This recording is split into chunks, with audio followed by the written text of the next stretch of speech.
അവസാനം ഹമാസ് വീണു. ഏകദേശം 30-40ഓളം ബന്ദികളെ, പ്രത്യേകിച്ച് സ്ത്രീകളെ മോചിപ്പിക്കാമെന്നും ഇസ്രായേൽ കൊടുത്ത ട്രൂസ് പ്രപ്പോസൽ, അതായത് വെടിനിർത്ത പ്രപ്പോസൽ അംഗീകരിച്ചുകൊണ്ട് യാനിസ് ഇസ്മായിൽ അവരുടെ നേതാവ് ഈജിപ്തിൻ്റെ ഭരണാധികാരികളോടും ഖത്തറിൻ്റെ അമീറിനോടും പറഞ്ഞു എന്ന് അൽ ജസീറ, അതായത് ഹമാസിൻ്റെ ഏറ്റവും പ്രിയപ്പെട്ട ചാനൽ, അതിനേക്കാൾ ഇവർ കേരളത്തിലെ ഹമാസിൻ്റെ ആരാധകരുടെ പ്രിയപ്പെട്ട ചാനൽ അവർ തന്നെ റിപ്പോർട്ട് ചെയ്തേക്കുന്നത്. അതിനുശേഷം ഫ്രാൻസ് 24 റിപ്പോർട്ട് ചെയ്യുന്നുണ്ട്, റോയിറ്റേഴ്സ് റിപ്പോർട്ട് ചെയ്യുന്നുണ്ട്. പെട്ടെന്ന് ഇപ്പോഴുണ്ടായ സംഭവമാണ്. മനസ്സിലാക്കേണ്ട സംഭവം നിങ്ങൾ വായിച്ചു കാണും. ഏകദേശം ഈ പ്രപ്പോസൽ, ഇതിൻ്റെ നെഗോസിയേഷൻ കൈറോയിൽ വെച്ച് നടക്കുകയായിരുന്നു. സംഭവം വഷളായി. ഹമാസ് ഇത് അംഗീകരിച്ചില്ല. അവരുടെ ആവശ്യമെന്ന് പറയുന്നത് ഇസ്രായേലി സേന പൂർണ്ണമായിട്ടും ഗാസയിൽ നിന്നും പിന്മാറണം, വെടിനിർത്തൽ എന്ന് പറയുന്നത് കണ്ടിന്യൂ ആയിട്ട് പോകണം. ഇതൊക്കെയായിരുന്നു അവരുടെ ഡിമാൻഡ്.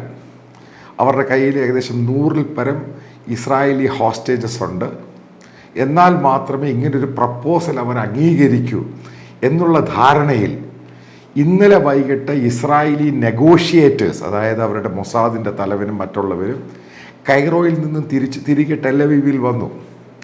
അതായത് നടക്കില്ല. അപ്പോൾ അതിനുശേഷം ഇന്നലെയും ഇന്നുമായിട്ടുണ്ടായ ഡെവലപ്മെൻറ്റ്, ഇസ്രായേൽ രണ്ടും കൽപ്പിച്ച് അമേരിക്കയെ പോലും ലോകരാജ്യങ്ങളെ അവഗണിച്ചുകൊണ്ട് ഇന്ന് ബെഞ്ചമിൻ നെതന്യാഹുവിൻ്റെ സ്റ്റേറ്റ്മെൻ്റ് ഉണ്ടായിരുന്നു ഹോളോകോസ്റ്റിൻ്റെ വാർഷികമായിട്ട് ബന്ധപ്പെട്ട്.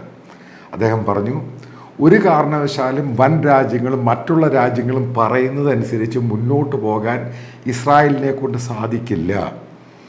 അവർക്ക് എങ്ങനെ പ്രതിരോധം തീർക്കണം, എങ്ങനെ അറ്റാക്ക് ചെയ്യണം, അത് ആ രാജ്യത്തിൻ്റേത് മാത്രമായിട്ടുള്ള റെസ്പോൺസിബിലിറ്റിയാണ്. മറ്റുള്ള രാജ്യങ്ങളും അലയൻസ് രാജ്യങ്ങളൊക്കെ പറയുന്നത് കേൾക്കും, പക്ഷെ സെക്യൂരിറ്റിയുമായിട്ട് ബന്ധപ്പെട്ട് ഇസ്രായേലാണ് തീരുമാനമെടുക്കുന്നത്. അതിന് ഫ്രാൻസ് ആയാലും അമേരിക്കയാണെങ്കിലും ജർമ്മനി ആണെങ്കിലും ഇവരൊന്നും പറയുന്നത് ഞങ്ങൾ കേൾക്കില്ല എന്ന് അദ്ദേഹം തുറന്നടിച്ചു.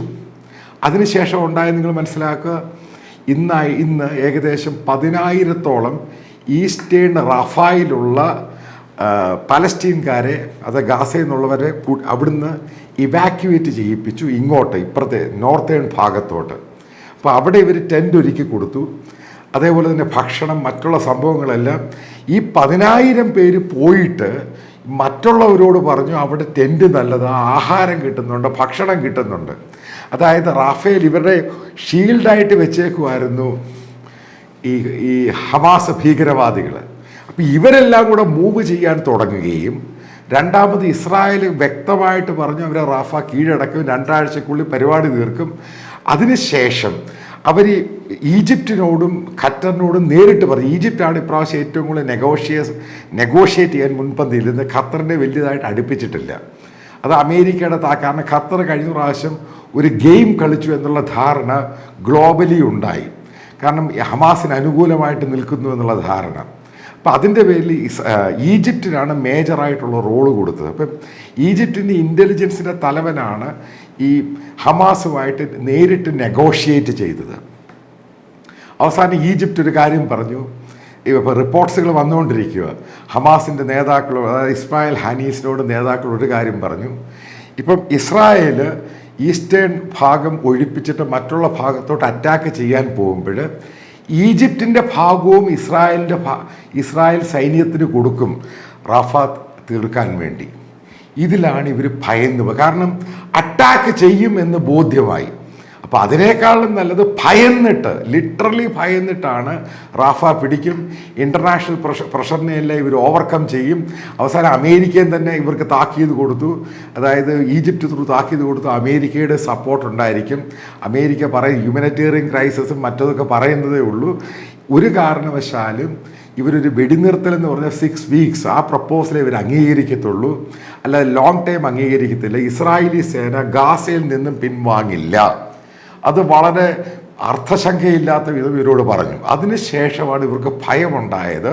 ഇസ്രായേലി സേന റാഫ പിടിക്കും, അത് കൺട്രോൾ ചെയ്യും. ഈ പറയുന്ന ആൾക്കാരും ഇവർ വെച്ചിരിക്കുന്ന ഹോസ്റ്റേജും ഉൾപ്പെടെ ഇവരുടെ സാധനം മുഴുവനായിട്ട് തീരും. എന്തായിരുന്നു ഹമാസിൻ്റെ പ്രധാനപ്പെട്ട ചില ഡിമാൻഡ്? അതായത് ഹമാസിനെ അംഗീകരിക്കണം, അതൊരു കാരണവശാലും നടക്കില്ലെന്ന് ഈ രാജ്യങ്ങൾ നെഗോഷിയേറ്റ് ചെയ്ത രാജ്യങ്ങളും പ്രത്യേകിച്ച് ഇസ്രായേലും മറ്റെല്ലാ രാജ്യങ്ങളും ഹമാസിനെ അംഗീകരിക്കത്തില്ല, പാലസ്റ്റീനെ മാത്രമേ അംഗീകരിക്കുകയുള്ളൂ. ഹമാസിനെ ടെറർ സംഘടനയായിട്ട് മാത്രമേ കാണുകയുള്ളൂ. അതിനെ നശിപ്പിക്കുമെന്ന് നെഗോഷിയേറ്റ് ചെയ്തവരും ഇസ്രായേലി പ്രൈം മിനിസ്റ്റർ വളരെ കൃത്യമായിട്ട് പബ്ലിക്കലി പറഞ്ഞു. ഇതിന് ശേഷമാണ് മനസ്സിലായത് മറ്റൊരു ഗാസ തവിട് പൊടിയാക്കുക, റഫേൽ ഇവർ കയറും, കൂടുതൽ ആൾക്കാർ മരിക്കും. ഇതുകൊണ്ട് ഈ ഹമാസിനൊന്നും നേടാൻ പോകുന്നില്ല. ലോകം മുഴുവനും ഈ സപ്പോർട്ട് ചെയ്യുന്ന ചില അറബ് രാജ്യങ്ങൾ ഉൾപ്പെടെ അവരെ കുറ്റപ്പെടുത്തുമെന്നുള്ള ബോധ്യം വന്നപ്പോഴാണ് പ്രഷർ ശരിക്കും മൗണ്ട് ചെയ്തു.